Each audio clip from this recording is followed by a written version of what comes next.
one aspect of literature that we see in pretty much every work of fiction that we look at is the support character.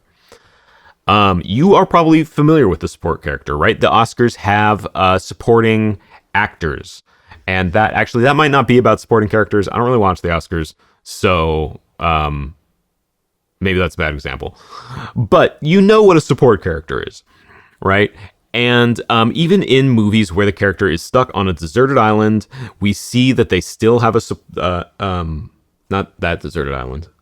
That deserted island, yes. Even when a character is stuck on a deserted island, we see that they still have a support character there, even if it's an inanimate object or a cadaver, right? That kind of speaks to them, even if it's only in their own head, has this characterization that supports who that character is, what that character's goals and motivations are. And so when we have players who are taking on a role, right, and essentially writing the main characters of the story, because we want the players to be our main characters in the story, and they're being written by someone else, when we have somebody taking part in that process, I think it helps a lot to add a support character there to really like encourage their goals and motivations and what that character is doing in the world. And it's almost more important than like regular fiction even. We see it in every work of fiction anyways, but it's almost more important than regular fiction because you're not only supporting who that character is in the world, but you're supporting the writer of that character. And it's important for other reasons too. Like it really helps reinforce and remind the player who they are in the world, like who their character is, which can be hard going from like week to week only, kind of like writing or playing that character for a couple hours. So I think it's important in that way. And then in the same way that's important in fiction, it helps, or they help, oil the plot, right? Reinforce what's going on in the world, help the characters in completing their goals. And I'm not talking about the quests they're given. I'm talking about their own internal motivations, right? Characters that support the main character's own internal motivations. And I think that everyone kind of deserves that help, even in the real world, right? We have people that support us in our lives, and then when we don't have that support, we feel a little lost. And I think the same thing can happen in fiction when characters don't have any support, is like they feel a little lost and they start turning to beach balls. No, it's not a beach ball. Volleyballs. They start turning to volleyballs and cadavers. And it's not something that is unusual to see the players want to add themselves, right? Players want to have those companions. They want to have that talking sword that like whispers to them in the night that is supporting them, but is also a little dangerous. Right? Just NPCs that really help define and clarify their own goals and motivations. Like I said, in the same way that people help us in real life. And so this is something that I think that can help us having a support NPC, right? It's something that can help us as dungeon masters. It's something that can help our players taking on role. And it's taking on roles. And it's something that the players really want, in my experience. It's something that they want, but they don't really have like the vocabulary to say, or it's not something that like jumps right into their minds. You know, they probably know what a support character is, and they are acting in that story writing kind of mindset, but it's not like jumping straight into their minds. And so it's something that I think adding to our games can really benefit us as dungeon masters, our players as people writing the main characters of the story, right? And the narrative as something that you want to be like dramatic and engaging. And I think that building a support character is a little bit different than building your typical NPC. I think the biggest thing when building a support character is to do it with a little bit of intention, right? Kind of identify what they are supporting, how they are going to be used, right? What they are dedicated to, right? Give them some sort of internal intention towards whatever player they are supporting, and that will make them much more usable in a game. And this intention might be like pulling out an attribute. Like it could be as simple as that. That's a huge one we see in a lot of different works of fiction, is like pulling out that attribute of heroism in the main character of the action movie, right? And oftentimes in like D&D and other tabletop role-playing games, we kind of see the players already have that heroic attribute, right? Players are likely already heroic, so we might just be using this character to like direct heroics or pull out another attribute, right? Maybe just the support character is there to support the player's goals and motivations, which is like the classic way of using a support character. I think you can also get like really creative with support characters when you are making them and like designing how you intend to use them, because one thing that we see in a lot of like coming of age stories is a support character that kind of like uses reverse psychology on the main character in an intentional way, right? And is saying like, oh, well, I don't think you can do that. And then the main character says, well, I know I could do that, right? They're encouraging, but almost in like a like very subtly antagonistic way. I think you can get creative with support characters like that in the same way you can get creative with support characters in fiction. And then once we have that intention when we're building this support character, it helps to decide on a reason why that support character has that intention. Because if they are just kind of like puppy dogging the players and just supporting the player no matter what, they're going to feel a little unbelievable, which is going to make them suspicious of the character. The players are going to get suspicious of the character, and then they're not going to be in that support role because the players are going to be constantly backing away and avoiding them, right? So we want to make sure we have a reason behind the intention when we're building the support character, and just allow that support character to like push the player along the player's chosen path. We don't want to use the support character to like shoehorn the players into our own narratives, right? So when we're building these SNPCs, we just want to identify how we intend to use them, and then we want to give a reason for that intended use. And it can sometimes help to kind of fit them into a relationship archetype, like a master and student, or like a love triangle, right? Or like kind of hero sidekick role, because those are designed with support characters in mind already. And so if you feel like you have a strong sense of archetypes, it can help to throw them into an archetype. And I think oftentimes people are like, kind of try to avoid archetypes and tropes and things, but the thing about those is they're going to be there whether you like them or not. It feels like, right? We do them unintentionally. That's how they become archetypes, is they're like ingrained parts of our culture. And when players are coming to the table, oftentimes they are from that same culture. Pretty much always they're from that same culture, right? This culture of humanity. And so they are going to know about those archetypes, and they're going to jump into those archetypal roles, whether you like it or not, because they have certain expectations that the culture has given them. So I don't think we have to worry about avoiding archetypes. And then something that really helps me just in creating and playing NPCs in general is to just kind of briefly think of them as the main character, because that's how they view themselves, right? They probably think of themselves as the main character, and the main character is their supporting character, right? In their minds.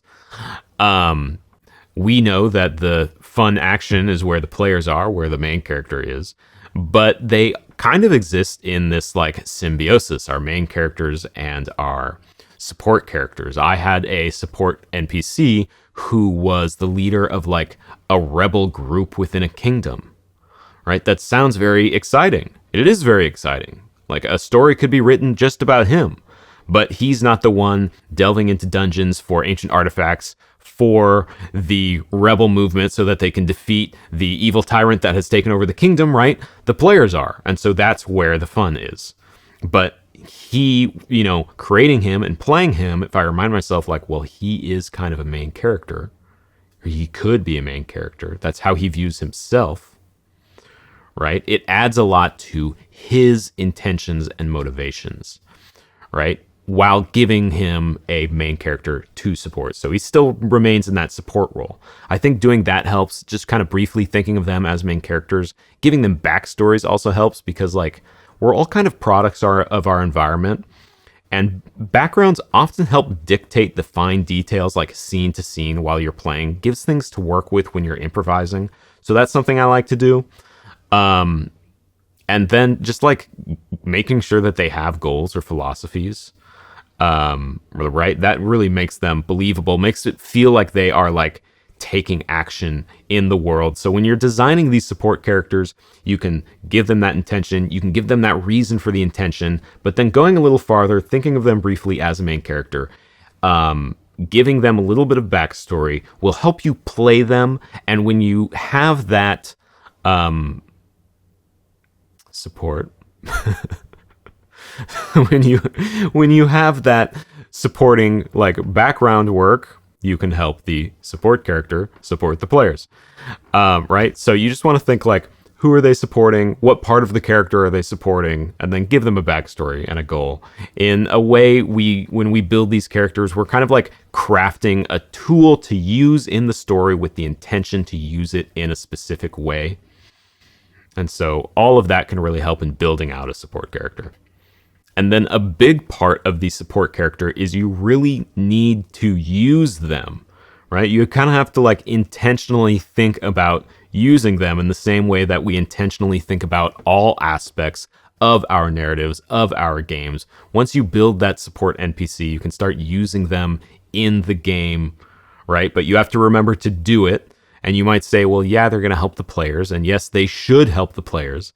But something I want to get across here is that SNPCs can support the players in more ways than just helping them on quests, right? It's about supporting who that player's character is and supporting their own internal goals and motivations in the world.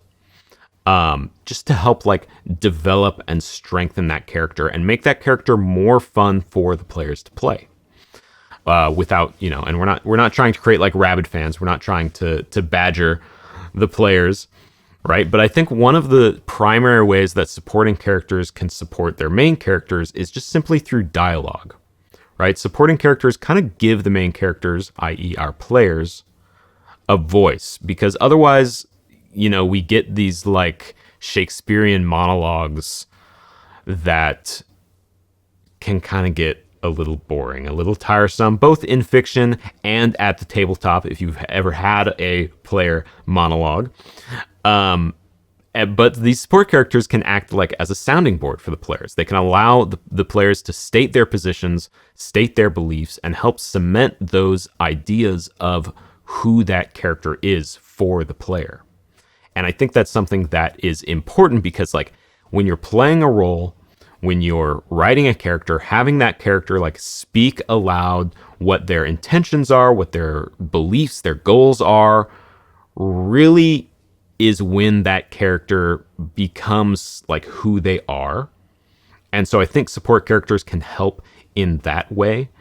And then they can also just act as like a compass for the players. And this could be a moral compass, right? But this is also just a way to keep the players' eyes on their own goals, right? Even goals they think they might not be able to complete, right? Because support characters don't give up on the players. This is like Donkey doesn't give up on Shrek, right? Even when Shrek is like, I give up, this is dumb, I'm at my low point of the movie, right? I'm learning how to struggle through life. Donkey is like, well, I'm still going to support you because you're my main character and I'm the support character. It's not the reason in the film, right? But that's kind of the writing reason. So when we're using these support characters, we can help the players like discover and cement who they are. We can help push them towards their own goals and motivations, even when they feel a little discouraged, right? The support character can act as someone who encourages them. And then they can help the players with their goals. And we're not, we don't want them to feel like they're the one solving the problem. We want to give the players tools to use towards their whole solutions, whatever that might be, right? This is something as simple as like a healer or a librarian, right? Some kind of ally that helps them in their quests to do whatever, right? I did say earlier it's not really about quests, but oftentimes the quests are following the character's own internal motivations. So in that sense, yes, they are, helping the player on the quest. But this is especially true in the context of tabletop RPGs, is So the support characters are kind of like a utility in the world that is like necessary for whatever goal the players have. Right? We want to allow that support character to push narratives, push attributes, remind the players of themselves in the world. Like, they want to be part parent that shows up at the soccer game, part soccer coach, right? And then like part teammate, kind of. They're just like there to support the player.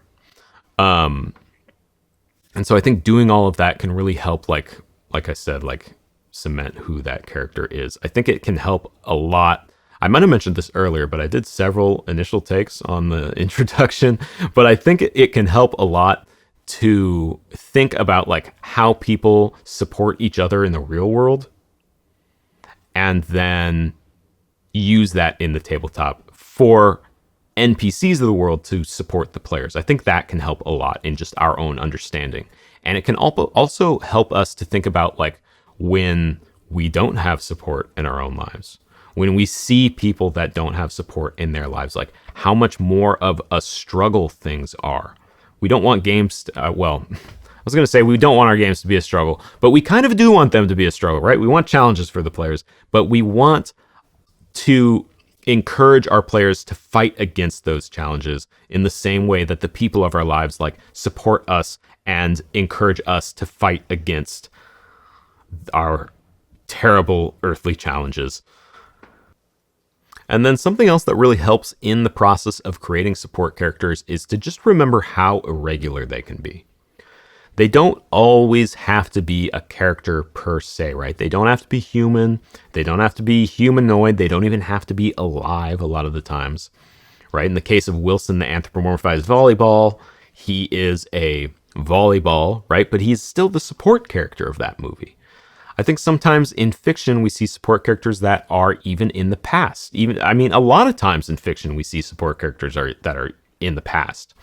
They support the character through these brief flashbacks of that character's memory. The character remembers them, remembers their past encouragement, and then uses it in that moment. That's something we could do in the tabletop if that is how you want to play your game.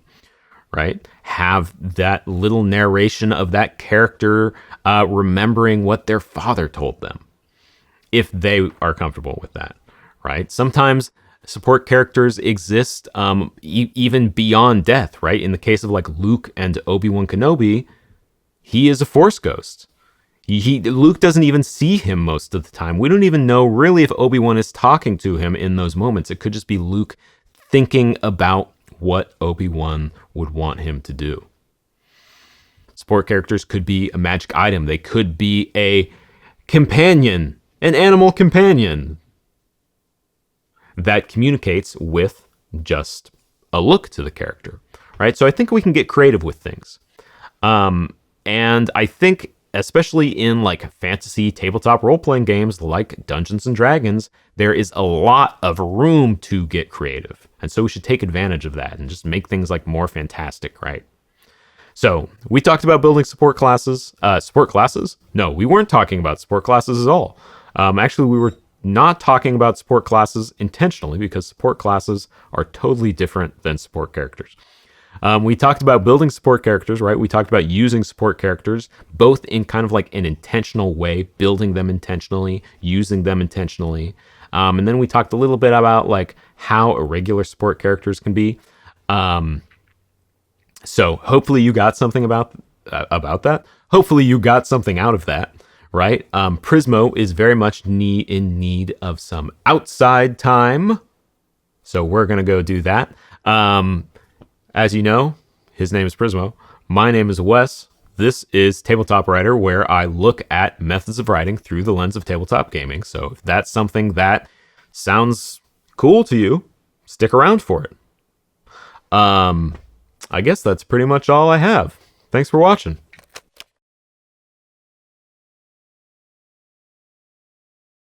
Man, the helicopter's back. Prismo, the helicopter's back. Why? Why? We live in the woods. We live in the woods.